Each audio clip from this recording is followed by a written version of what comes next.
Hi guys, welcome to our channel. ప్రస్తుతం మనతో పాటు దాము బాలాజీ గారు సీనియర్ జర్నలిస్ట్ ఉన్నారు. వారితో ఒకసారి మాట్లాడదాం. సార్ నమస్కారం సార్. నమస్తే. సార్ నిన్న నుండి కూడా నేషనల్ మీడియాలో ఒక న్యూస్ అయితే చక్కర్లు కొడుతుంది సార్. అది చంద్రబాబు నాయుడు గారు ల్యాండ్ స్కామ్ చేశారు అని చెప్పేసి దాదాపు 60 ఎకరాలు ఉర్సా క్లస్టర్స్ అనే ఒక కంపెనీకి ఇచ్చేశారు. అది లోకేష్ గారు బినామీ అని కూడా అని అంటున్నారు. మరి దీనికి సంబంధించి ఏం వివరాలు ఉన్నాయి? నిజంగా ల్యాండ్ స్కామ్ చేశారంటారా? మరి నేషనల్ మీడియాలో ప్రచారం అవుతున్న వార్తలపైన మీ ఒపీనియన్ ఏంటి సార్? యాక్చువల్‌గా మనది ఎస్ఐపిబి అనే ఒక డిపార్ట్మెంట్ ఉంటది. State investment promotion board. ఆ స్టేట్ ఇన్వెస్ట్‌మెంట్ ప్రమోషన్ బోర్డు 16 కంపెనీలకి ఓకే చేసింది. 16 కంపెనీలు రికమెండ్ చేస్తే వాటి మీద మొన్న ఏప్రిల్ 15న క్యాబినెట్ మీటింగ్ జరిగింది. ఆ క్యాబినెట్ మీటింగ్‌లో కొన్ని నిర్ణయాలు తీసుకున్నారు కంపెనీలకు సంబంధించి. లోకేష్ ప్రత్యేకంగా చంద్రబాబును అడిగాడని చెప్తున్నారు. అదేంటంటే ఐటీ కంపెనీస్‌కి మనం అన్నీ ఫ్రీగా ప్రొవైడ్ చేయాలి. అప్పుడే వాళ్ళు మన ఆంధ్రప్రదేశ్‌లో పెట్టుబడులు పెడతారని చంద్రబాబు దాన్ని ఓకే చేశారని చెప్తున్నారు. ఇందులో 2 కంపెనీలకి మొన్న ల్యాండ్ కేటాయించారు. ఒకటి TCS company, Tata consultancy services company. దీనికి సంబంధించి 21 ఎకరాల 16 సెంట్లను 99 పైసలకి అమ్మేశారని వార్త బయటకొచ్చింది. సో దీని మీద విమర్శలు వచ్చాయి. ఎందుకంటే టాటాకి అమ్మాల్సిన అవసరం లేదు. ఎప్పుడైనా ల్యాండ్ కంపెనీలకి ఎలా ఇస్తారంటే లీజ్‌కి ఇస్తారు.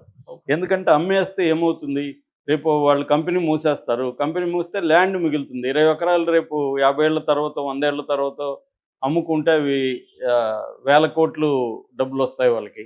కాబట్టి వాడు కంపెనీ నడుపుకోవడం కంటే ల్యాండ్ అమ్ముకోవడం బెటరు. ల్యాండ్‌లో రేపు పొద్దున రియల్ ఎస్టేట్ ఇంకోటి చేసుకుంటే వాళ్ళకి బెటరు. కంపెనీ కోసం ఎందుకు ఇస్తున్నాం? ఒకటి ఉద్యోగాలు, రెండోది దానివల్ల ఇతర బెనిఫిట్స్ ఉంటాయి. ట్యాక్స్ కావచ్చు, ఇంకోటి దీనికోసం ఇస్తున్నాం. వాళ్ళు రేపొద్దున ఈ పర్పస్ కాకుండా వేరే పర్పస్కి వాడే అవకాశం ఉంది అమ్మేస్తే. లేదు వాళ్ళు ల్యాండ్ అమ్ముకుంటారు, కంపెనీ మూసేస్తారు, ఉద్యోగాలు ఉండవు, ఏముండవు. కాబట్టి ఇది ఇవ్వడం, ఇలా అమ్మడం కరెక్ట్ కాదనేది, 99 పైసలకి ఎకరాన్ని అమ్మడం కరెక్ట్ కాదనేది నెంబర్ 1.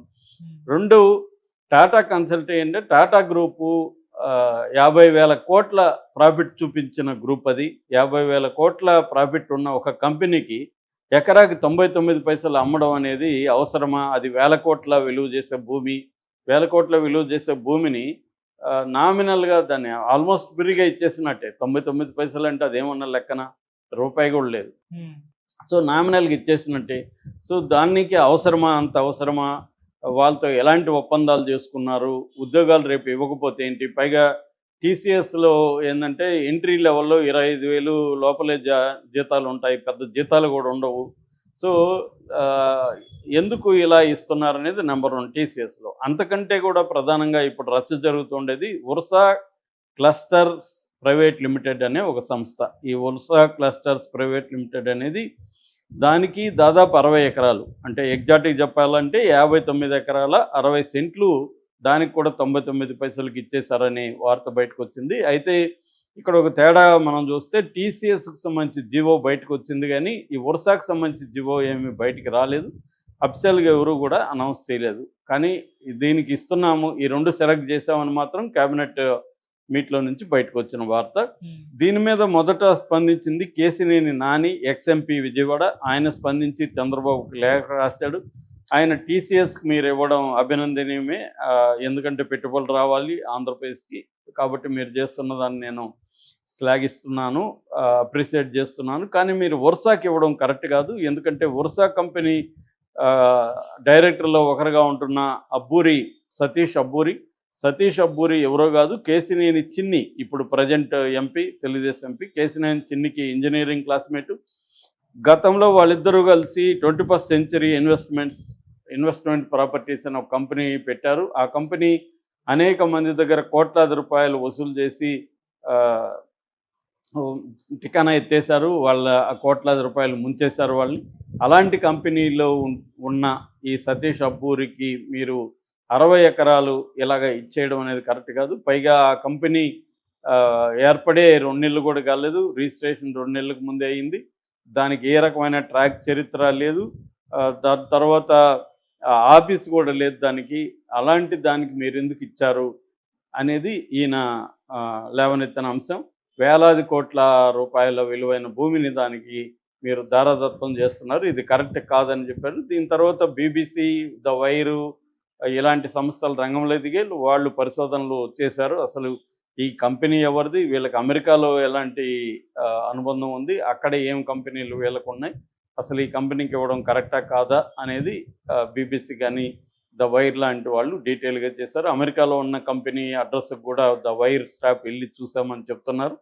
ఇక్కడ కూడా వెళ్ళారు. హైదరాబాద్లో ఉంది వీళ్ళ ఆఫీసు.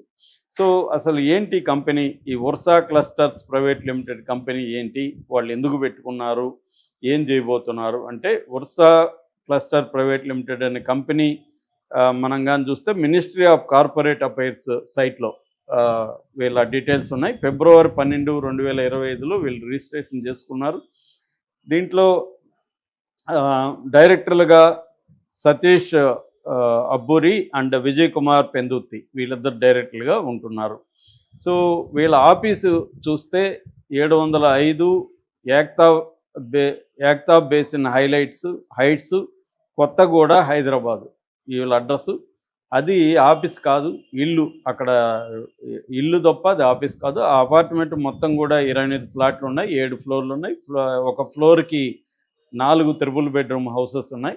సో అది మొత్తం అసలు ఆఫీస్ కాంప్లెక్స్ కాదు, ఆఫీస్ కూడా కాదు. ఊరికే ఒక అడ్రస్ కోసం ఆ ఇల్లుని తీసుకున్నట్టుగా అర్థమవుతుంది తప్ప వీళ్ళు ఇప్పటి వరకు ఆఫీస్ ఓపెన్ చేయడం కానీ, స్టాఫ్ కానీ, ఈమెయిల్ అడ్రస్లు కానీ, ఫోన్ నెంబర్లు కానీ ఏమీ లేవు. పోనీ అమెరికాలో ఉందా? ఇలాంటిదే అమెరికాలో కూడా వీళ్ళు ఒక సంస్థ పెట్టారు, ఉర్సా క్లస్టర్స్ ఎల్ఎల్సి దాని పేరు. దీనికి కౌశిక్ పెందుర్తి అనే అతను డైరెక్టర్గా ఉంటున్నాడు. దీంట్లో కూడా వీళ్ళ పేరెంటల్ ఆర్గనైజేషన్ అన్నట్టుగా అక్కడ చూపిస్తున్నారు. అది ఎప్పుడు పెట్టారు? అది కూడా సెప్టెంబర్ 2024లో పెట్టారు. సెప్టెంబర్ 24, 2024లో, అంటే తెలుగుదేశం పార్టీ కూటమి ప్రభుత్వం అధికారంలోకి వచ్చినాకే పెట్టారు ఇది కూడా. అక్కడ ఆఫీస్కి కూడా వెళ్ళొచ్చారు. 6807 సింగిల్ ట్రీ స్ట్రీటు, ప్లెజెంటన్ సిఏ దగ్గరికి వెళ్ళారు వీళ్ళు. వెళ్తే అది ఒక చిన్న ఇల్లు, 1560 ఎస్ఎఫ్టీ మాత్రమే ఉంది. 3 బెడ్రూములు, 2 బాత్రూమ్లు ఉన్నాయి. ఒక ఫ్యామిలీ ఉండే ఇల్లు తప్ప అది అక్కడ కూడా ఆఫీస్ సెటప్ కానీ ఏమీ లేదు. అంటే అమెరికాలో ఉన్న వీళ్ళ కంపెనీ కానీ, హైదరాబాద్లో ఉన్న ఆఫీసులో కానీ ఎక్కడ కూడా ఆఫీస్ సెటప్ కానీ ఏమీ లేదు. వీళ్ళకి ఏ రకమైన అనుభవం లేదు. వీళ్ళు ఇప్పుడు ఏం ప్రపోజల్ పెట్టారంటే, 5728 కోట్లతో మేము డేటా సెంటర్ పెడతాం, హై పవర్ డేటా సెంటర్. అది 2026 నాటికి 10 మెగావాట్లతో కూడిన ఏఐ డేటా సెంటర్. 2032 నాటికి 300 మెగావాట్ల ఏఐ డేటా సెంటర్ పెట్టబోతున్నాం అనేది వాళ్ళు చెప్తున్నారు. దీనికి సంబంధించి వీళ్ళకి మధురవాడలో ఉండే హిల్ నెంబర్ 3లో ఇది వచ్చి SEZ స్పెషల్ ఎకనామిక్ జోను. అందులో ఐటీ పార్క్లో వీళ్ళకి 3 ఎకరాల 50 సెంట్లు ఇచ్చారు. అట్లాగే ఐపీ కాపులపాడులో 56 ఎకరాల 36 సెంట్లు ఇచ్చారు. టోటల్గా రఫ్గా మనం రౌండ్ అప్ చేస్తే 60 ఎకరాలు ఈ 2 ప్రాంతాల్లో వీళ్ళకి కేటాయించారు. సో వీళ్ళకి ఎటువంటి ఎక్స్పీరియన్స్ లేదు, ఆఫీస్ లేదు, ఏర్పడి 2 నెలలు అయింది. డ్యూ డిలిజెన్స్ పాటించలేదు, ట్రాన్స్పరెన్సీ లేదు. సో ఇవేవి చేయకుండా